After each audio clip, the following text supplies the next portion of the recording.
This is a Blairing Out with Eric Blair show today, coming to you from the House of Machines in beautiful downtown Los Angeles, California, with legendary bassist of the Smiths and current member of the supergroup Blitz Vega, Andy Rourke. How you doing today, Andy? Good. How are you doing? I'm excellent. We're going to take a little bit of a trip through memory lane and work our way up to what's going on recently. What was your family life like growing up in Manchester, England? The family life was complicated. Like, my parents divorced when I was, I think, 11 or 12, and then so I was mostly brought up by my dad and three other brothers. And my dad was working a lot of the time, and so he wasn't in the house, and so it descended into chaos, basically. Fights and rolling around and black eyes and stuff like that. How did you meet Johnny Marr? I met him at school called St. Augustine's, this Catholic school. We weren't in the same form, but we passed each other one time in the corridors, and I can't remember, either I or Johnny was wearing like a Neil Young like pin badge, and we kind of nodded to each other going, oh yeah, nice choice. And then and then we just kind of struck up a conversation from there.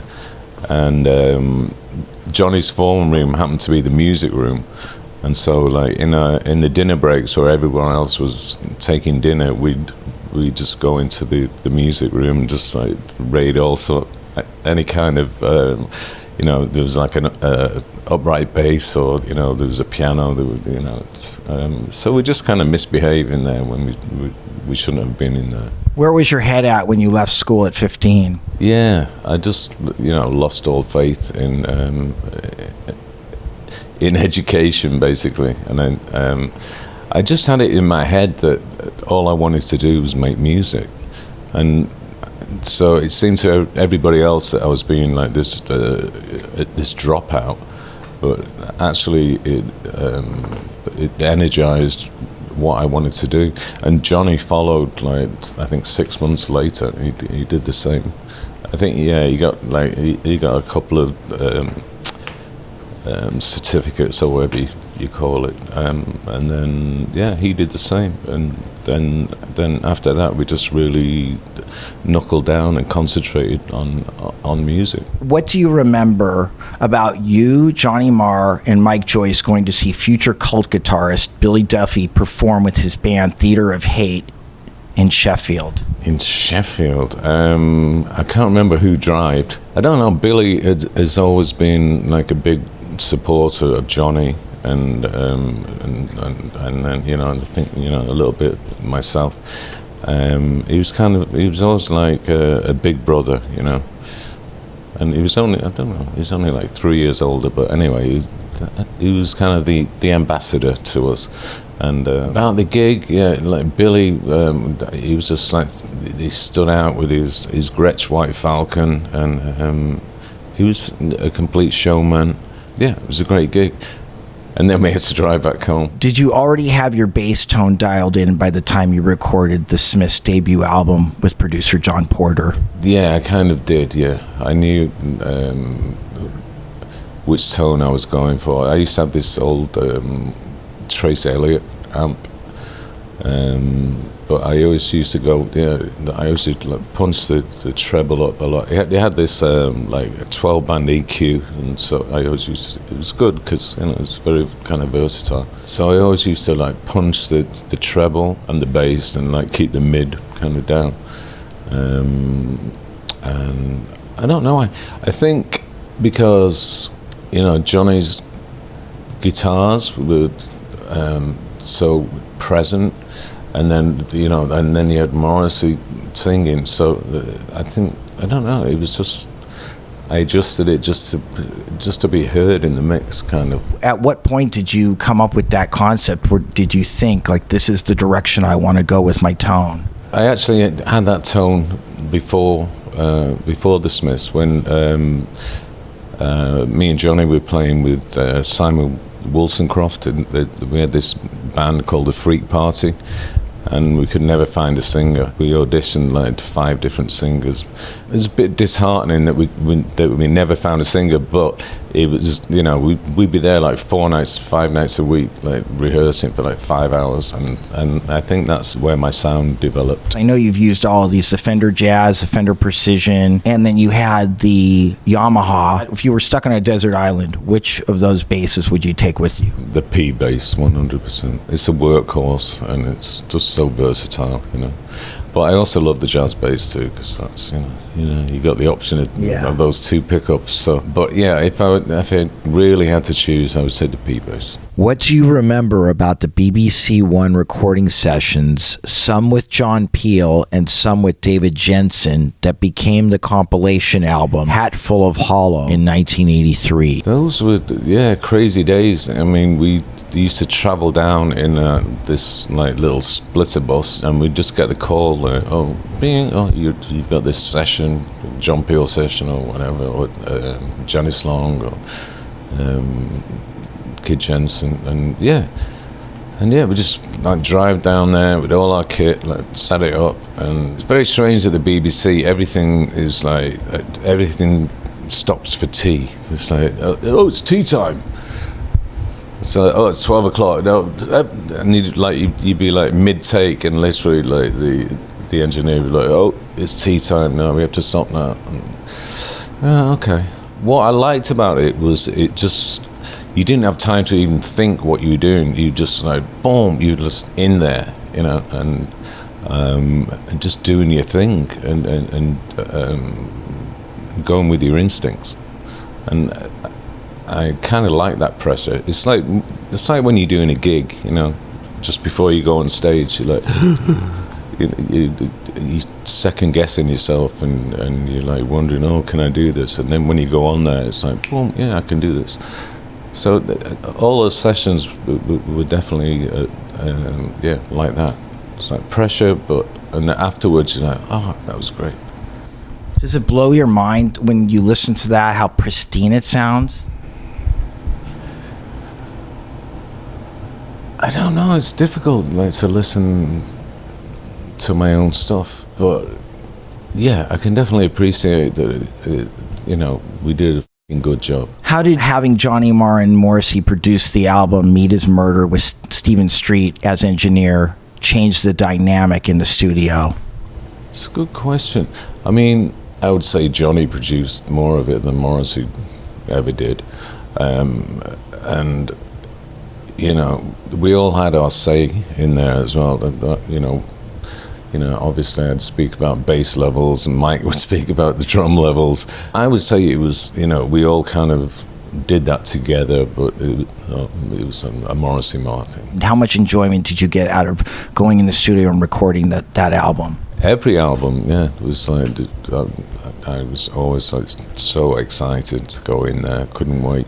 There was always this surprise element, because Johnny would have probably, I don't know, like 7 of the songs written, and another 3 that we just do on the fly. And so I really like that element, of just coming up with stuff on the fly. And it was, with the Smiths, we were so busy at that time, like doing gigs. We were all over the place. And the record company, like, another record, and go on tour. It's like, oh God, and I don't even know how Johnny got the time to write the songs, and how we even got time to record them before we were like thrown to Luxembourg or I don't know, Sweden. We never had one day off. The highlights of the Queen is Dead period. Definitely, the camaraderie within the band. United, we stood united. But if you're talking about tracks, I would say The Queen is Dead, because that just kind of started off as a jam. It just escalated and turned into something magical. That's a very muscular song. It is, yeah. I was just like chugging away, and it was like, there was no beginning or no ending to it. It was just like, we were kind of looking at each other like this, like we knew it sounded great. I mean, and we were all in kind of isolation booths, to keep the sound great. But we all had eye contact, yeah, it was a magical moment. What was the mood in the Wool Hall studio during the recording of the Smiths album Strange Ways, Here We Come? And that is a studio that was owned by Tears for Fears, where they recorded songs from the big chair. I actually sat in the big chair. The big chair was actually there, and I was like, wow, I'm in the big chair. And yeah, we used to laugh about that. But no, it was great, the concept of a residential studio is great because you don't have to like wake everybody up from their hotel rooms every morning, take a taxi, go to the studio. So yeah, you wake up every morning and we had like our own like cook there. So you wake up and it's like, here's your breakfast. And, oh, this is nice. A cup of tea, and some scrambled eggs, and then by 11 we'd start work, and it was just so leisurely, but we got stuff done. No, it's strange because everyone thinks, oh, it's your last album, was the tensions and everything. I didn't sense any tension or anything like that. I'm not sure anybody did. So it was a surprise when Johnny left the band? No, it wasn't, and I can understand why he did. But how would you characterize your relationship with Johnny Marr after the breakup of the Smiths? I would say it was tense for a couple of years, but our friendship goes beyond that. And, I think, we're going to be friends forever. And yeah, I think, Johnny reached out to me. And we stayed in touch ever since. Yeah, he seems to really love you because he talks about you in like all of his interviews, and it's always very complimentary. What do you think the emotional connection is between you guys? Is it just that you were kids that grew up together, or is there something deeper than that? I think we just, even though like, I live in New York now and Johnny's in Manchester, but I don't know, we always had this emotional connection, and I think that came out in the music. You had a say in the way your bass tone sounded and how loud it was in the mix. All the bass lines, the bass tones, everything. There was no questioning that. Yeah, that was all me, and I don't think Johnny's ever questioned that. I believe it's true. Some girls are bigger than others. What can I say? Yeah, it is true. You got to love Morrissey's lyrics, and the thing, it comes out of the unexpected always. And that was another great thing about being in the studio with Morrissey, because he would never disclose his lyrics or his melody or anything until we had the music down, and then he would jump in the booth and just do his thing, and we'd like me, Mike, and Johnny would just be like behind the desk going, "Wow, that's great," he never disappointed. How quickly did you and Mike Joyce get the call from Morrissey to record his singles after the demise of the Smiths? I really and honestly can't recall, because that was a traumatic time for me. And I think it was like, I don't know, like 2-3 months or something like that. And, thinking back now, I probably wouldn't have done it. But I just needed to hold on to something,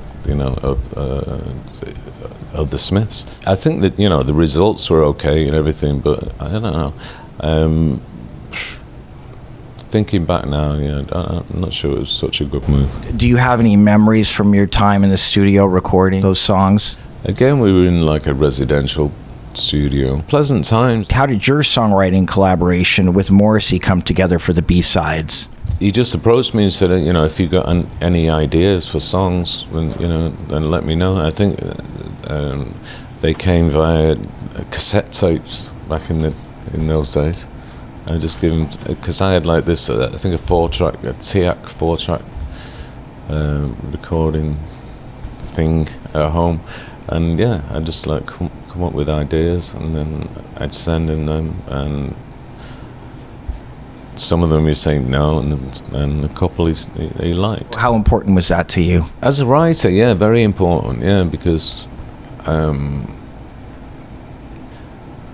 don't know, it seemed to take me like a level up from, the lowly bass player, if you like. Okay, so walk us through the preparation leading up to the December 22nd, 1988 Wolverhampton Civic Hall Free Morrissey concert. Very little practice, yeah. I think we had like 1 week, something like that. Again, it was one of those weird times, like when your head's spinning, but you just kind of go with the flow. And we arrived in this old like 1960s bus, and everyone was going crazy outside.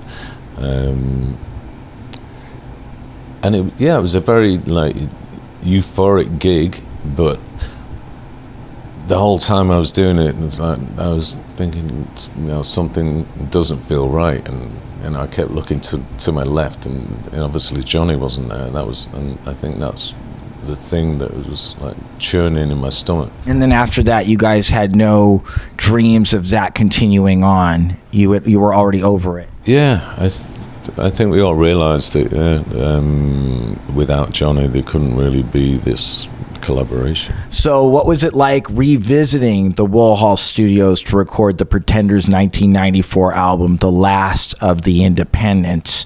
The same studio where, of course, 6 years earlier, we recorded the last album, Strange Ways Here We Come with the Smiths. It was, definitely a different dynamic. It's great to work with Chrissie. She's quite a taskmaster, and, she puts you to work in a good way. So yeah, there was no fooling around, no messing around. You had to just be focused the whole time. What did you learn from working with Chrissie Hynde? I learned that she was an amazing singer, just a huge talent, and she maybe taught me how to like discipline myself a little bit. Did she give you guys artistic freedom, or if it was all her vision, how did she rein you guys in to follow that vision? No, she kind of gave us free rein, but within reason. If she liked the bass line, she'd go, yeah, that sounds great. If she didn't like it, then she'd go, I'll try something different. But more often than not, she liked it. Did you end up touring with Chrissie Hynde, with the Pretenders? No, we didn't. It's like a timing thing, and like personal problems and issues and stuff like that. I think one time we attempted a gig in like a London pub. I think there was a band playing, and me and Chrissie and the band were there, and we tried to like grab their equipment off them and do a Pretenders song, and nobody would believe we were actually the Pretenders. So yeah, we call that a day. Highlights of your supergroup, Freebase, with New Order's Peter Hook, former bassist of the Stone Roses, Gary Moundfield, a.k.a. Manny, and vocalist Gary Briggs of Haven. The recording's like really strange. Like in the middle of nowhere, a friend of ours had like this personal recording set up. But it was like probably like an hour and a half drive from Manchester. So Manny used to pick me up, and I just always remember just having fun with Manny in the car. I think that was like the highlight of it. The recordings, they were fun, but they could get like complicated and confused and intense, all in one afternoon. Because after a while, Peter would say, can you turn my bass down?" Like, no. And then I go, "No, I thought that was my bass line." And then Manny would go, "No, that's my bass line." And then, so it became a bit like, I'm a bit confused. I don't want to say it was good fun, but I'm glad we did it, And it was, something that just came around, like a drunken chat in a bar one night, because we were all like disgruntled about our former singers and other band members. It's like, okay, bass players, we never cause any trouble, so let's form a band together, because there's going to be no trouble there. And so that was the basis on which we formed, and I think it was good while it lasted. Yeah, I liked it. I mean, just hearing you describe the "That's my bass," "No, that's my bass" is very reminiscent of something you'd see in Spinal Tap. It is, it was a little tap, but even the concept of having a band called Freebase with 3 bass players is, a little bit Spinal Tap, and we all knew that at the time. Like I said, it was like it came around as a drunken chat in a pub, and but we just followed through with it, and we did it. I'm glad we did. Hey, I'm a bass player, so I think it was genius. So how did you get involved with James Franco's band, Big Daddy? A friend of mine, Timothy O'Keefe, he went to college with James, and they had, I think they did a little band collaboration together, and they always kept in touch. So Timothy just gave me a call one day and said, "Oh, James wants to do this song, this record based on, inspired by Smith songs." And I was like, "Wow, that sounds interesting." And I always admired James as an actor, and I thought, why not? I didn't know what his voice was going to be like, or if he could sing or anything like that. But I thought, yeah, why the hell not? Did you fly the tracks in, or were you guys all present? Me and Timothy did some prep. Yeah, a lot of prep. More Timothy than me. Yeah, I was kind of winging it. I think James was winging it too. So winging it can be good in rock and roll. Yeah. Did you ever meet Kate Moss? Yeah, a couple of times. Yeah, festivals and stuff. Glastonbury and stuff like that. She was always very nice. You never bonded with her? What, in the biblical sense? That would be more like, did you ever know her? That would be the more biblical sense. No, did you have a friendship? We have a lot of mutual friends, so yeah, she's always very nice. Always says hi. I always, every time I see her, she's in like a Wellington boots, usually at a festival. But saying that, it's probably been 15, 20 years since I saw her. But lovely girl, lovely lady. Lovely icon. Yeah. Just like you. Did you hang out at the Hacienda Club with Factory Records' Tony Wilson? I did, yeah. Me and Johnny, when the Hacienda first opened, it was empty. Nobody used to go there, except us, lowly musicians. So we used to go there, and we found our little corner. It was like a booth, and over the months and over the years, that booth built up. So initially it was kind of me and Johnny. And then it had become Jez from ACR, A Certain Ratio, and then Sean Ryder would appear, and Bez would appear, and Gaz Whelan from the Mondays, and so yeah, I used to call it like the naughty corner, It's like,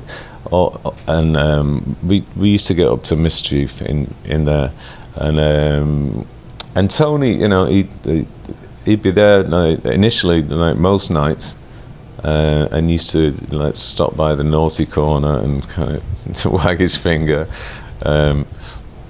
But no, he was a lovely guy and sadly missed.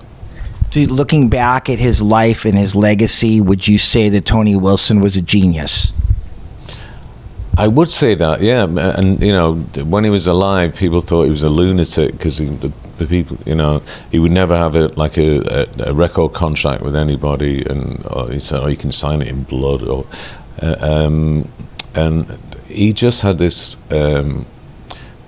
this love and passion for. I wouldn't just say music; I would say Manchester music. I think he was the king in. I think he used his position as a TV presenter. Mm-hmm. He had this show called So It Goes, and I think that's where Joy Division got their first TV performers.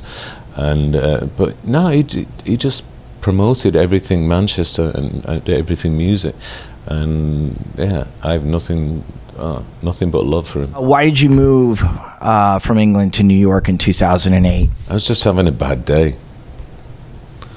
You know, I'd split up with the girlfriend, and I was a bit disenchanted, and just kind of said, okay, I need to, you know, pastures new. And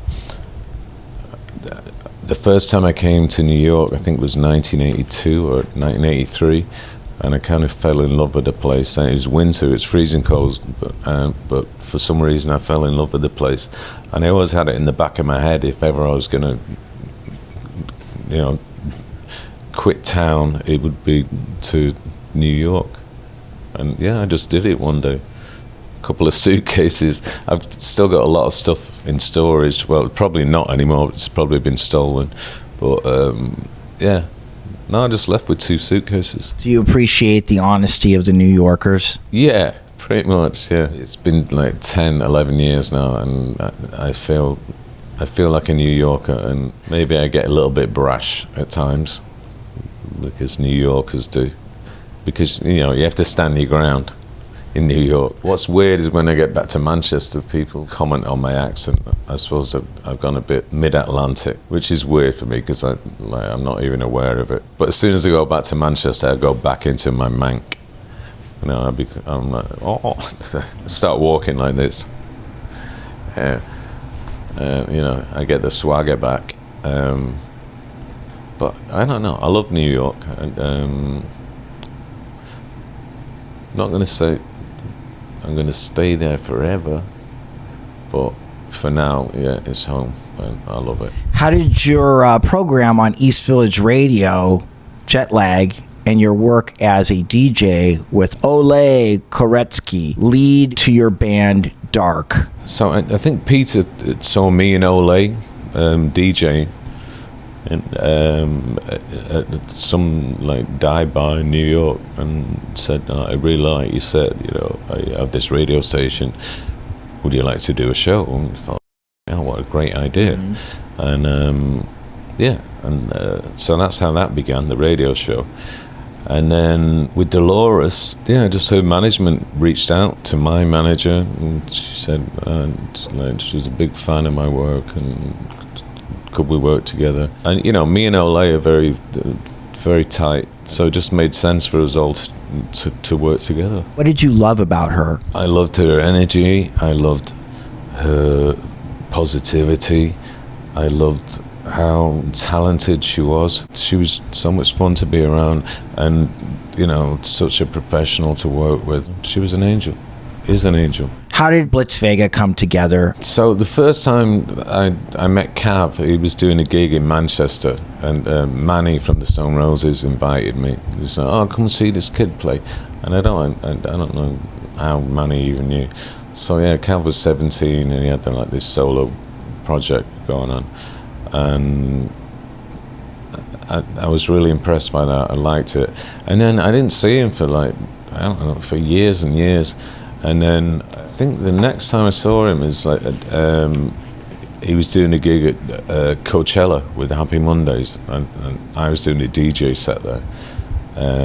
Probably, I don't know how many years ago, like 10 years ago. Cav will tell you the dates. We just had this camaraderie, you know, and we were getting along together. Then, like say, like 10, 11 years ago, we both like made the move like to the US. And so we were in more and more contact there. Sorry, the Coachella thing, you know, we said, oh, we should do some music together. And I was like, yeah. And then I was busy, obviously, with the D.A.R.K. thing with Dolores, and Cav was busy with like another project. But yeah, you know, obviously after like Dolores passed away, and I was in trauma for like, I don't know, 6 months, and I was like, I need to do something. And then the phone rang, and there's Cav. I was like, oh, do you want to do some stuff? I was like, oh, it's perfect timing. I just threw all my energy into this thing, and I still do. and it's something that I love. Some of the live footage in some of the music videos, I noticed that instead of standing and playing bass, you're sitting. Is there a purpose for that? No, that was just like at Abbey Road, and I was just like feeling sick that day. Mm-hmm. I'm going to be standing on the gig on the 24th. You've recorded at Abbey Road in the past. What was special about this time? I don't know, every time is special, you know. Every time you walk in Studio 2, it's even like the smell of it, and as you open the door, I don't know, you can just smell the history and the amazingness of it. And me and Cav are like massive fans of the Beatles, obviously, and you feel privileged to record in there, you know. We did this EP, recorded I think 6 tracks live, no overdubs or anything like that. Well, Cal will tell you, it's going to be coming out soon. Recently, you guested with Johnny Marr at a show. What's it like playing live with Johnny now? Always a blast, you know, and yeah, we did it a couple of times. You just get that adrenaline like running through your veins again, and it's nice to be on stage, you know, with your buddy. But I think we both realised it, because I think last time he was in New York, he was like, I can't ask you to come up every time because it's like predictable, and so yeah, other guests, which, you know, I understand. But yeah, whenever we do it, yeah, there's a magic there. I mean, this is the question everybody always asks about the reformation of the Smiths. And I mean, do you think it would serve a purpose at this point? Absolutely not. No, I think everybody's moved on, you know. I hope so. No, I know so. Yeah. You know, that was a great chapter in all of our lives, and something that, you know, we should all be proud of. But it's history. Yeah, shooting stars are the brightest, you know, when they're... Yeah, that's what I was trying to say. If we were ever to do it, then if there was a complaints line, the phone would be ringing off the hook. People go, oh, it's not the same. Blah, blah, blah. Of course it's not the same. Yeah, it won't be the same, and there's no reason to do it. Why revisit the past? If you could collaborate with any living or dead musician, who would it be? Elvis. What brings you the most peace in your life right now? My wife, my cat, and a little bit of meditation and breathing techniques. And then how would you define the word love? Just all the favorite things around it, but they're forever. Andy Rourke, it's been great having you on the Blairing Out with Eric Blair show. Thank you so much. This is the Blairing Out with Eric Blair show with Andy Rourke signing off. The Blairing Out show.